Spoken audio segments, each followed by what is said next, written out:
Muito boa noite. Mais uma vez temos o imenso gosto e a honra de estar nesta página prestigiosa do Instagram da Arpen do Estado de Goiás. Eu quero apresentar os meus agradecimentos ao presidente dessa entidade goiana, doutora Ana Nogueira, bem como a vice-presidente da entidade, minha estimada amiga Evelyn Valente, agradecendo a oportunidade que tenho de poder valer-me desta página para o nosso já bastante extenso trabalho e preleções aqui no campo do que chamamos de Caminhando pela Lei 6.015,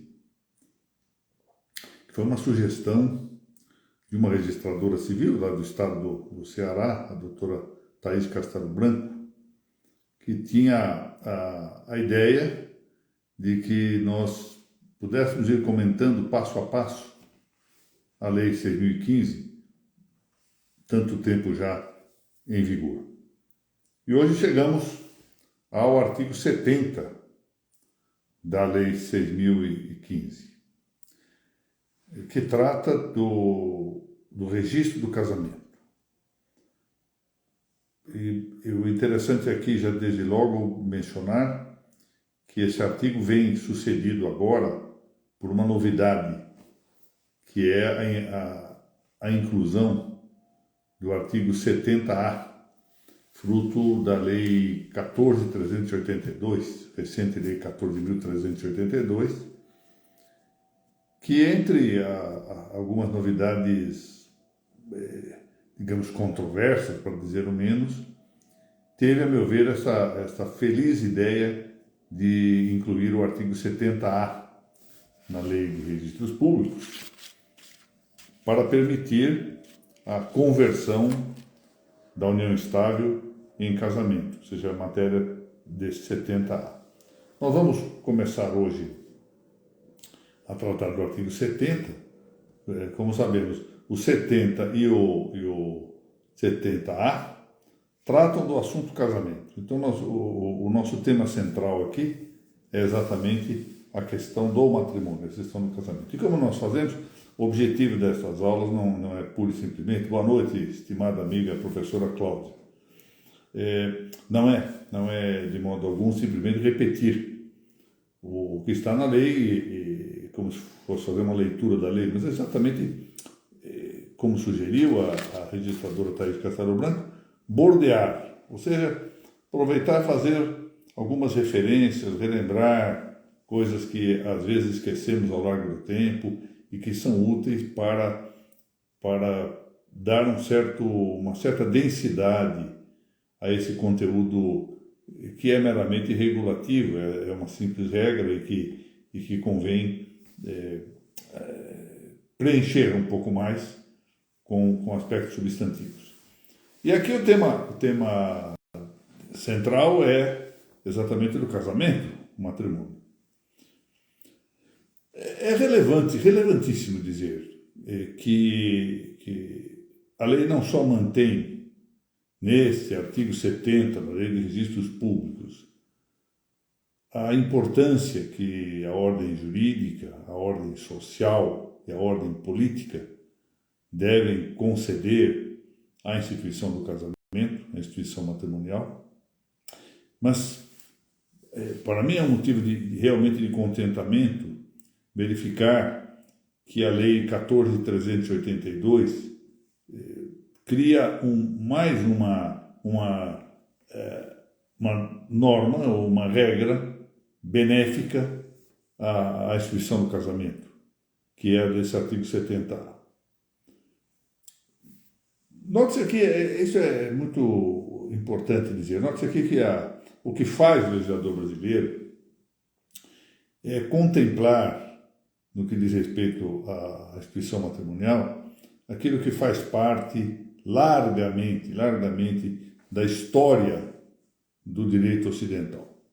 Eu tenho aqui às mãos, aliás, vou recomendar efetivamente àqueles que desejem estudar mais longamente o tema da história do matrimônio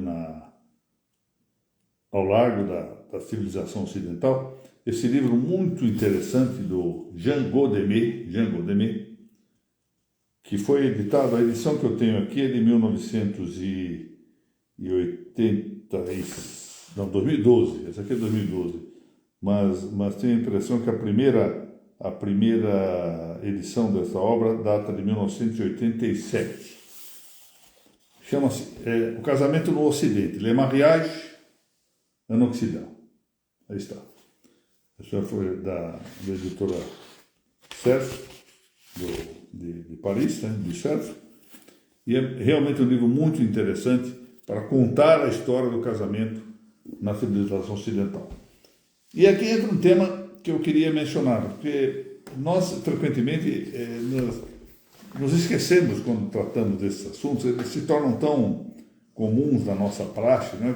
Pessoalmente, os registradores civis seguramente realizam esses atos, veem no dia a dia essa praxe de fazer o assento matrimonial, acompanham a celebração do casamento presidida pelo juiz de paz, que nem sempre se dão conta da singular importância que possui o ato que praticam para o bem comum, para o benefício, enfim, de toda a comunidade. Isto é que deve ser aqui realçado. Bom, se nós não tivéssemos mais motivos para considerar a importância desse instituto, tal como a reconhece o nosso legislador, tanto ordinário quanto constitucional, bastaria aqui apontar a presença do juiz de paz, da instituição da justiça de paz, ou do juizado de paz, que, aliás, é uma instituição prevista na Constituição Federal, inciso 2º do artigo 98 do Código Político de 1988, e ela é uma disposição transitória também para reforçar os antigos juízes de paz, impondo obrigação aos estados e ao Distrito Federal para criarem esses organismos que são relevantes para as finalidades comunitárias. Mas eu queria, na verdade, antes de tratar propriamente deste assunto aqui da lei, chamar a atenção para algo que nem sempre se tem considerado com a devida atenção. Quando me lembro aqui, com uma certa saudade disto, eu era ainda estudante, lá nos primeiros anos de faculdade, quando via com muita atenção, mas lamentavelmente nem sempre li tudo isso como deveria ter feito. Aquela relação de livros que os professores a quem devo muitíssimo, faziam para que nós lêssemos já nos primeiros anos da faculdade. Curiosamente, a leitura desses livros já não parece, eu não tenho mais notícia de que sejam esses livros recomendados à leitura dos primeiros anos.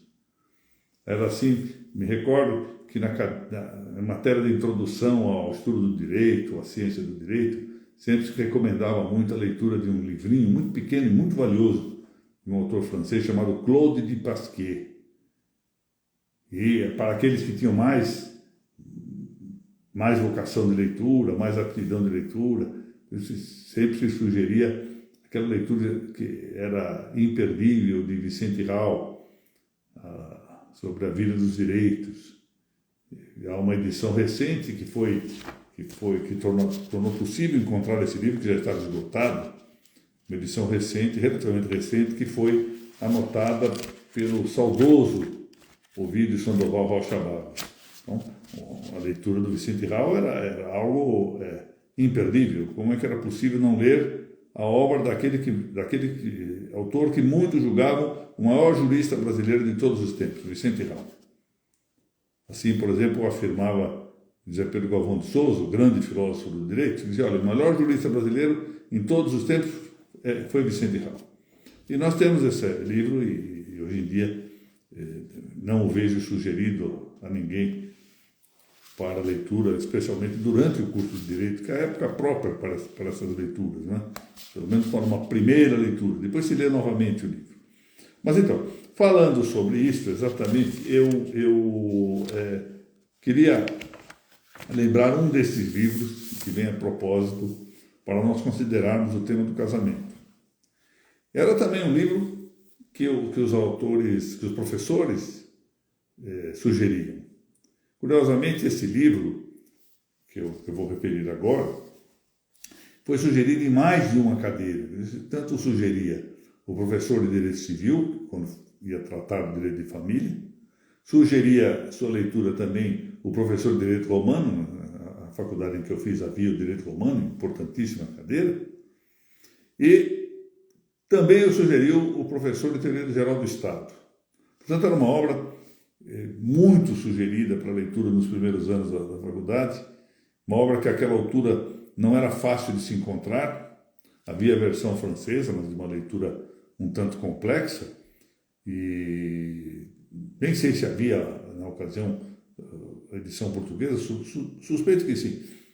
Depois eu consegui comprar já uma edição portuguesa lá de Portugal, que é um livro, La Cité Antique, a Cidade Antiga, escrita por um grande historiador, chamado Numa Denis Fustel de Coulanges. E o que importa aqui é trazer à consideração de todos o tema do casamento no direito grego e no direito romano,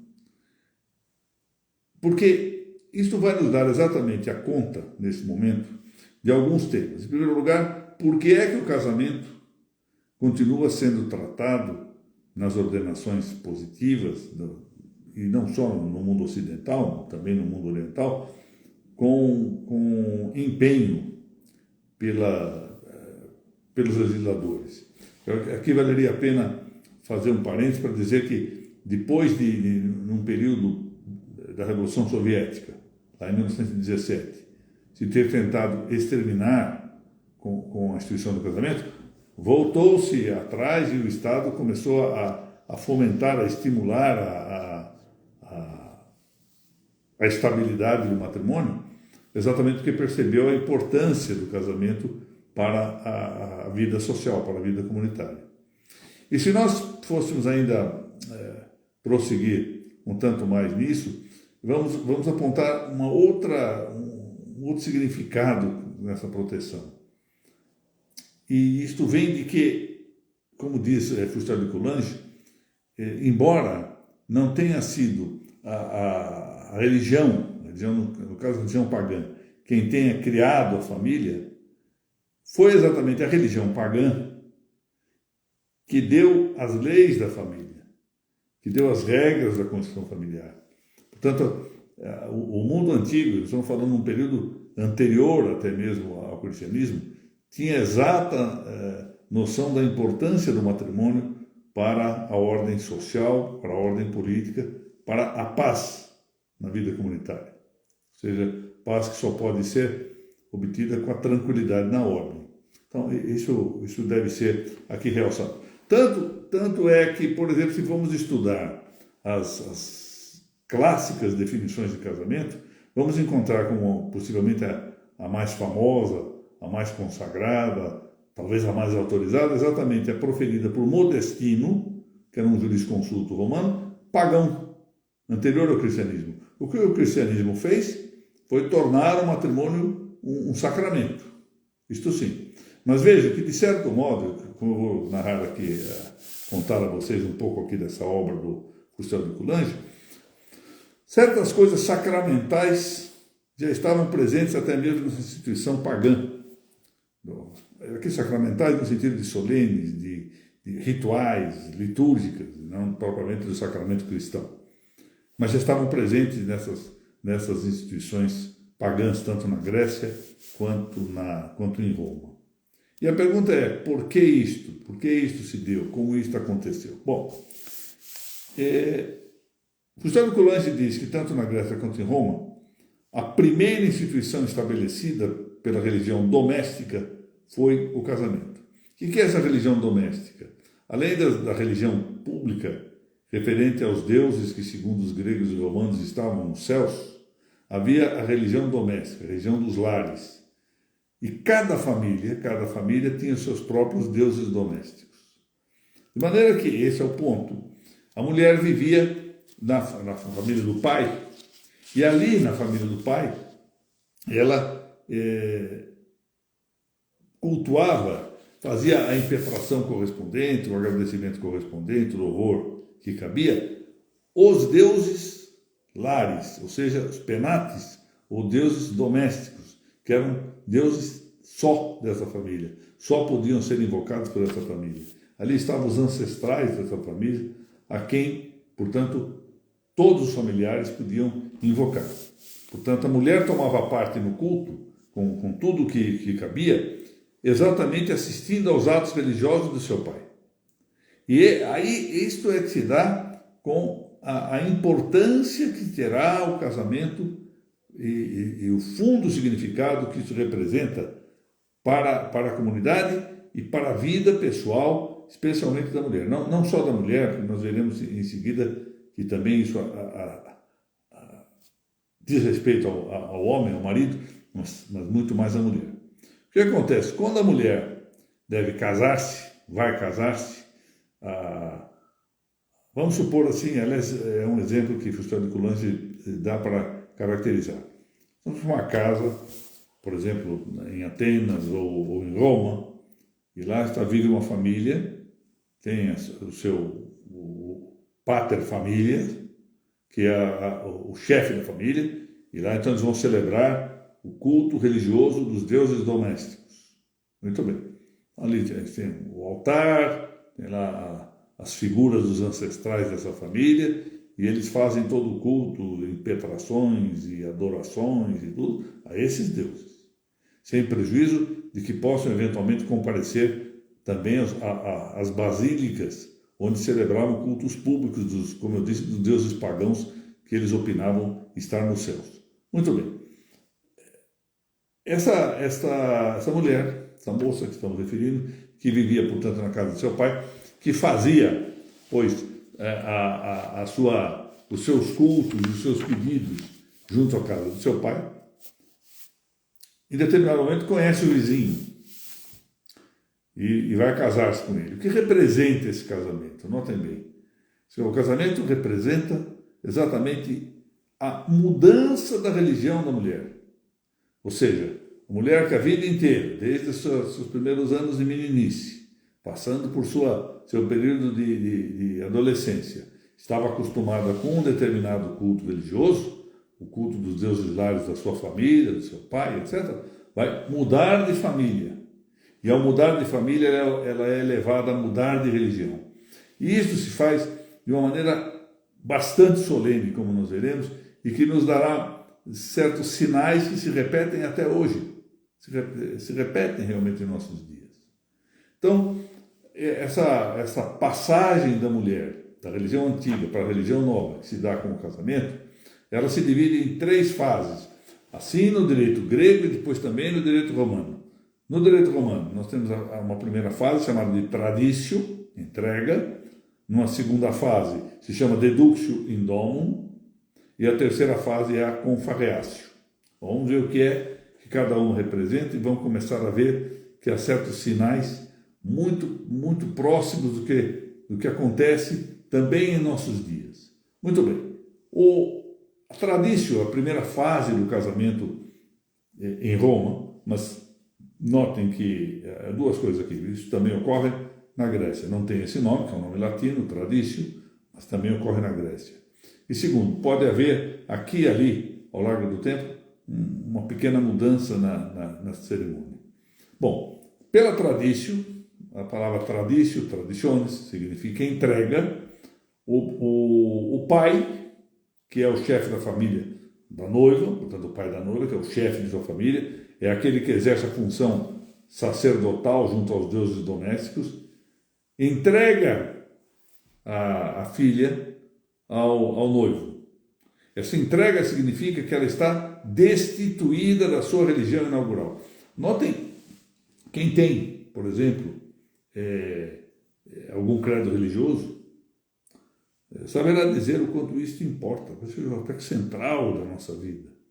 Ou seja, o credo que temos, a fé que temos, isso tem um aspecto vital importante.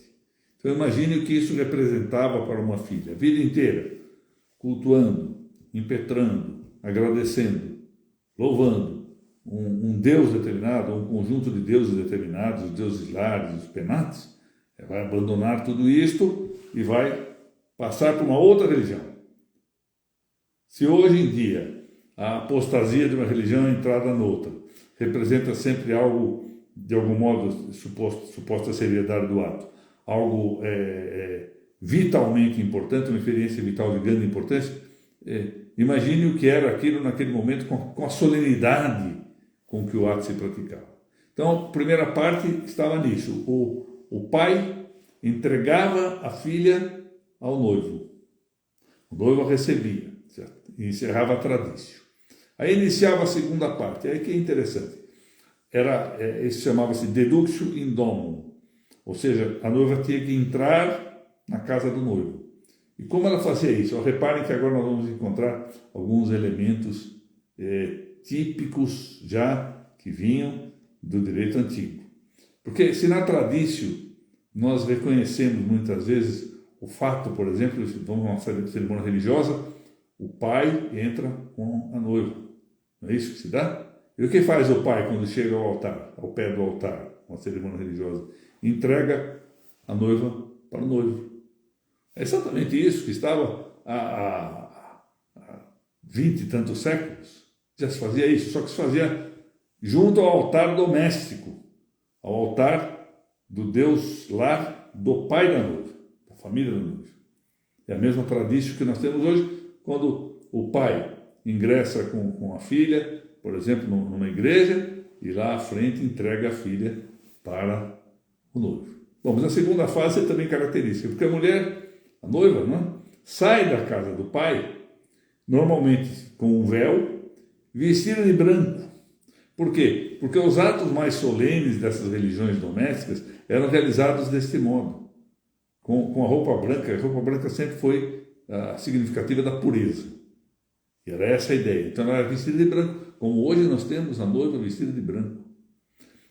Mas essa deductio in domum era feita de tal modo que a noiva era levada até a casa do noivo, que isso representava esse ato de ingressar na casa do noivo, significava que ela ingressava na religião do noivo. Se ele fosse o chefe da família, ele seria o sacerdote dessa religião, mas se fosse o pai dele, seria a religião do pai dele.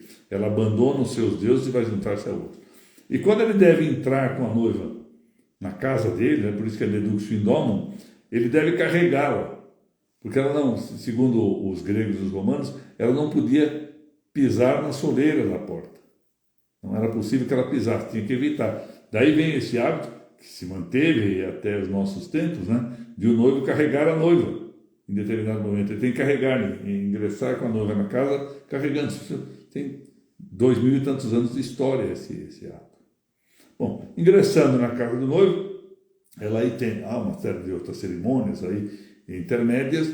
Ela então vai praticar o último ato dessa celebração, e que também é muito conhecido, que é a confarreatio. O que é a confarreatio? Ela vai comer um bolo que ali se faz na hora, ou seja, como nós fazemos nas festas de casamento. Após os casamentos, geralmente há festas, essas festas são festas e ocasiões para comer. Pois nós temos aí exatamente os traços fundamentais do casamento contemporâneo, que já estavam presentes lá no direito romano e no direito grego, basicamente dando os mesmos sintomas, os mesmos sinais que nós temos para o casamento atual. Bom, o que nós temos de novidade? Eu fiz essa indicação para mostrar aos senhores o extremo relevo que se deve dar a esta instituição. Isso não é a lei de registro público não trata disso ao acaso ou porque calhava tratar. Não. É um ponto central. A instituição do casamento é central, capital, nuclear para o bom desenvolvimento das comunidades, tanto na ordem social, quanto na ordem política, na ordem do Estado também. Para podermos atingir o bem comum, nós dependemos da tranquilidade da ordem, e a ordem é constituída frequentemente por uma boa ordenação das famílias, e a família depende do casamento. Pois bem, acontece que nós vivemos num século curioso, e o século passado, a chamada geração de 68, né, geração marcada pela Revolução de Maio na França, fez com que ingressasse no mundo das ideias, e isso foi realizando na ordem social e na ordem política, uma série de medidas que se podem chamar de desconstrutivas da realidade.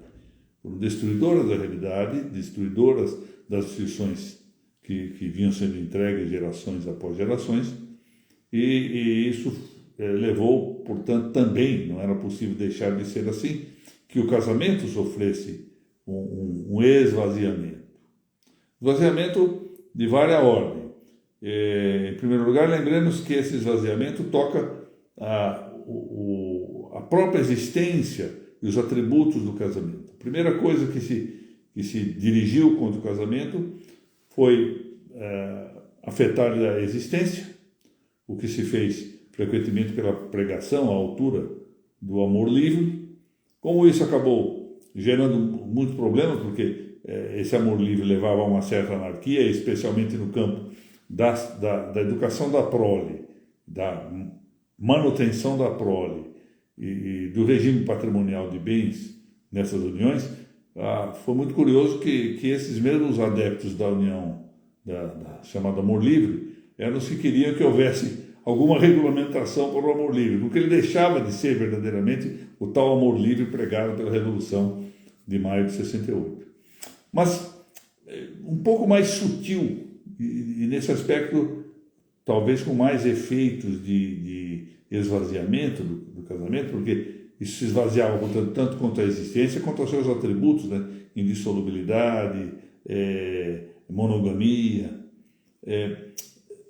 Foi-se adiante e se fez um outro tipo de esvaziamento ou desconstrução do casamento, estendendo-se o termo casamento para realidades que nunca foram classicamente integrantes da compreensão do casamento. Aqui não se trata de saber se essas realidades existiam antes ou não. Claro que quando pensamos nessas realidades, sabemos que elas existiram sempre, ou há muito tempo. Basta ir às Escrituras para verificar que assim era. E, portanto, essas realidades, por exemplo, que estão ali narradas nas Escrituras, por exemplo, e narradas nas histórias dos povos antigos também, e que são realidades que vão acompanhando a história do homem, elas existiram, mas nunca foram chamadas de casamento. A novidade dos tempos atuais é que, então, o termo casamento passou a compreender essas situações que sequer se podem chamar de instituto sombra. Ou seja, a união estável, concubinato, são os chamados shadow institutes, enfim, instituições sombras do casamento. Não, essas sequer se poderiam chamar, elas recebem o nome de casamento, recebem o nome de matrimônio, mas não eram entidades para isso.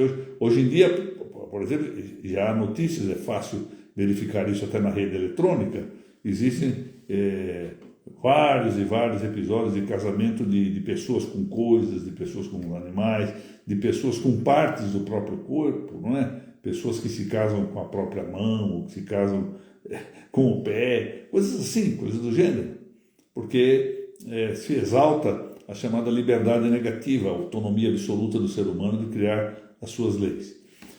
Bom, isso nunca se chamou de casamento, isso passou a chamar-se casamento em nossos tempos, por uma expansão do termo. Então, isto, mais aquela desconstrução que se deu a partir do final da década de 60, né, do século passado, leva a que nós tenhamos agora uma nova realidade à vista, muito expansiva, muito expandida também, que é essa realidade do casamento amplificado, por assim dizer. Mas hoje é importante dizer que, apesar de tudo isso, nós vamos, na próxima exposição, vamos voltar a esse tema da desconstrução. A despeito disso, o fato é que a Lei 6.015 manteve, ainda com as alterações que ao longo do tempo se foram fazendo, e agora mais recentemente com a Lei 14.382, que deixou intocada a regra do artigo 70, mantém uma série de requisitos para o registro do casamento.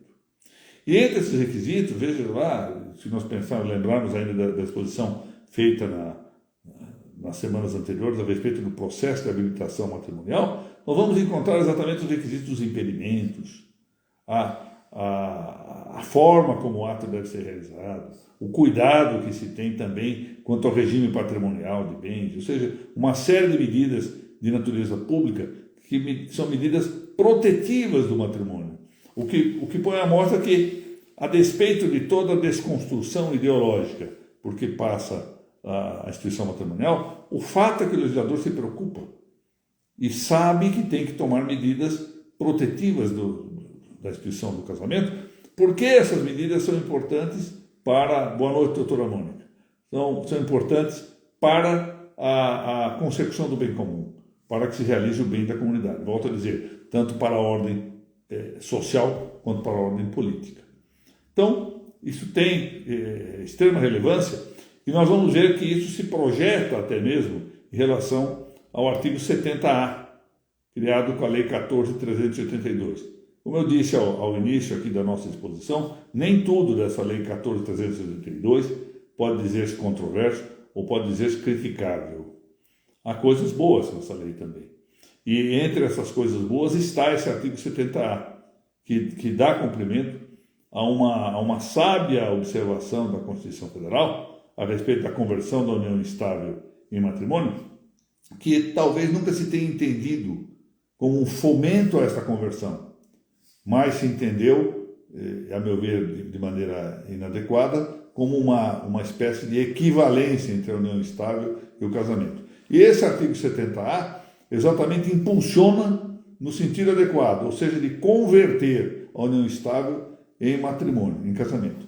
E aí se põe um ponto importante, sem prejuízo aqui, tanto que cria um processo de habilitação, sem prejuízo de que se controle exatamente a licitude, a legitimidade desse casamento, evitando que por meio da união estável se consiga chegar a um resultado de frustração dos impedimentos legais a respeito do assunto. Então, com isso nós temos aqui um primeiro quadro de aproximação desse tema do registro do casamento. Nós vamos passar rapidamente na próxima semana à vista sobre os indicativos que estão nos vários itens desse artigo 70, que são os requisitos para o assento do matrimônio, assento do casamento.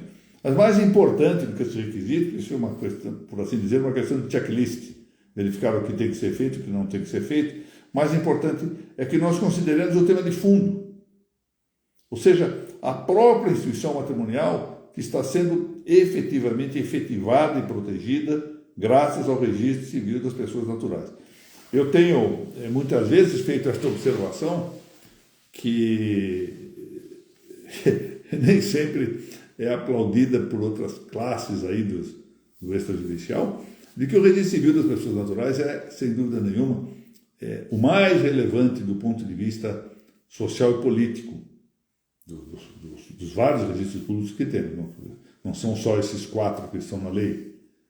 E não só entre os registros.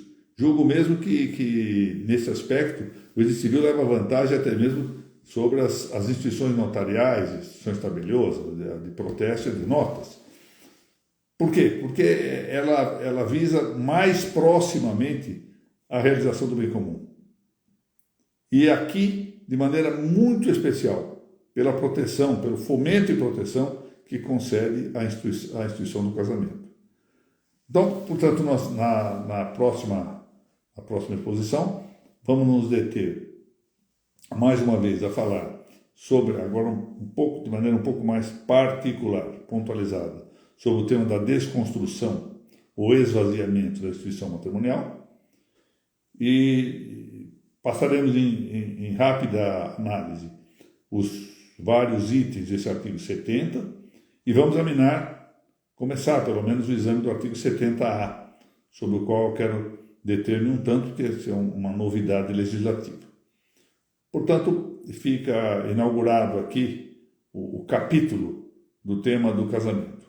E eu, mais uma vez, reitero o que disse no início da nossa exposição. Para aqueles que queiram, por assim dizer, estudar para valer o assunto da história do casamento no mundo ocidental, eu recomendo, ainda uma vez, esse livro do Jean Godemé, Le Mariage en Occident. Realmente vale muito a pena. É um livro, como quase todo livro francês, um livro de leitura muito clara, muito fácil. O francês tem essa virtude, né, de dizer as coisas com uma claridade que nos surpreende. E eu queria aqui fazer um parênteses, já que estamos no final da aula, para dizer-lhes o seguinte. Certa vez, eu vivia dizendo isso, que ninguém conseguiria converter uma frase que estivesse em francês de um modo mais bonito do que estava na língua francesa. Coisas de moleque. Ficava afirmando isso para os ouvidos aí daqueles que gostam da língua francesa. Até que um dia me veio, eu agora não vou saber, eu sei isso de memória, mas agora não vou conseguir repetir de memória. Me veio uma passagem de uma tradução. Eu vou ver se me lembro, mais ou menos diz isso, aproveitou-se para evadir aves migrantes, alguma coisa, aves que migravam, alguma coisa assim, que é uma tradução do Dom Marcos Barbosa, de um dos trechos do Pequeno Príncipe de Saint-Exupéry. E eu fui cotejar, eu gostei muito da expressão do Dom Marcos Barbosa, e fui cotejar com o texto francês de Exupéry, e aí verifiquei que, para o meu gosto pelo menos, a tradução brasileira estava melhor do que a versão original de Saint-Exupéry. Eu disse, bom, realmente o francês é quase sempre mais bonito e mais claro do que as outras línguas que o tentam traduzir. Mas neste caso houve uma exceção. Por láxima, queria referir que quando a obra O Pequeno Príncipe caiu no domínio público, sucederam-se várias traduções para a língua portuguesa. Várias traduções. Nenhuma à altura, com todo respeito eu digo isso, a meu ver, nenhuma à altura da tradução que havia sido feita por Dom Marcos Barbosa. E o pior é que uma edição, a editora Agir, reeditou o livro com a tradução do Dom Marcos Barbosa e alterou exatamente essa passagem. Na semana que vem eu vou fazer isso no final da exposição. Vou trazer aqui o texto para que veja. Alterou exatamente esta passagem da tradução do Dom Marcos Barbosa, que era a passagem, no meu modo de ver, mais bonita que havia nesta sua versão do francês para o português. Como sabem, Saint-Exupéry era um autor extraordinário, porque ele escrevia o mesmo texto várias vezes, ele costumava escrever em cadernos. Ele escrevia o texto várias vezes até encontrar a melhor formulação. Eu tenho aqui comigo uma edição do Citadelle, que é uma obra inconclusa de Saint-Exupéry, em que várias vezes o mesmo trecho parece reescrito. Ou seja, ele apanhava um parágrafo e escrevia de novo até encontrar a fórmula que ele achava boa. É mais ou menos aquilo que o nosso maior escritor, a meu ver, do Brasil de língua portuguesa, que foi Gustavo Corsão, dizia ser o catador da sopa de letrinhas. O Gustavo Corsão, quando menino, gostava de sopa que tivesse letras, aquela macarrão com letras, e colocava essas letras em volta do prato, e ia catando letras. E ele disse que se acostumou com isso para escrever, então sempre pesava cada palavrinha que tinha que ser usada, cada termo, etc. E Saint-Exupéry fazia isso, era um autor extraordinário, não é? Bom, e o segundo livro que eu sugeri, e acho que essa é uma leitura, de certo modo, mais fácil, até porque o Godemé não penso que esteja traduzido para o português, pelo menos não sei disso, é a leitura da Cidade Antiga do Fustel de Coulanges, que pode ser lido e traduzido para o português, né? Esse livro é de leitura, a meu ver, o registrador civil devia ter primeiro dia de trabalho dele, dizer, olha, eu vou tirar uma semana de férias antecipadas e vou ler A Cidade Antiga do Frustrado de Coulanges, que ele vai ter ideia exatamente da importância que tem a sua função de registrador civil, exatamente para assentar o nascimento com o nome, prenome, nome, etc, etc, assentar o casamento, assentar o óbito, porque isto era da tradição já do direito grego e do direito romano antigos. Muito bem. Eu quero agradecer mais uma vez ao Dr. Orlando Nogueira, a Evelyn Valente, presidente e vice-presidente da ARPEN do Estado de Goiás, pela oportunidade que me concede em fazer essas explanações. E eu não sei se os senhores gostam ou se não gostam, francamente, eu sempre temo que as minhas exposições sejam um pouco decepcionantes, mas eu tenho que confessar, há duas coisas que eu gosto de fazer, Uma é essa, do Caminhando pela Lei 6.015, me dá uma certa liberdade de espírito de ficar tocando temas que têm alguma referência com a regra que nós estamos examinando, né? Não ficamos pura e simplesmente nessa linha positivista, dogmática e, a meu ver, com todo respeito, chatíssima, de ficar simplesmente pensando termos das leis e ficando juntando um com o outro. Nos aproximamos mais da realidade das coisas, não só da letra que tenta regular essa realidade. E a outra coisa são as claves notariais e registrais, que eu tenho o gosto de apresentar lá pela ANOREG do Estado do Paraná. São as coisas que eu mais gosto de fazer nessa minha já atividade intelectual em seu período de ocaso, né? A idade vai chegando e nós vamos perdendo as forças para continuar. Mas vamos indo. Meus prezados, muito obrigado. Eu espero que possamos ver-nos na próxima semana. Agradeço a presença aqui do Dr. Silmar, que vi que estava aqui, da doutora Amanda, da doutora Margarete Maia, da doutora Mônica, quem já apresentei minhas saudações, da doutora Cláudia e de outros tantos aqui que eu acabei perdendo a nota. Doutor Jorge, muito obrigado, doutor Jorge. Eu fico satisfeito porque, mais de uma vez eu já disse, tenho dito muito isso, eu sempre tenho um temor muito grande de que as minhas pobres exposições, faço as exposições como posso, né? Com os meus maus modos às vezes, mas que elas sejam decepcionantes, não seja, eu tenho muito temor de decepcionar os meus alunos e aqueles que me dão uma audiência tão honrosa e que me agrada muito.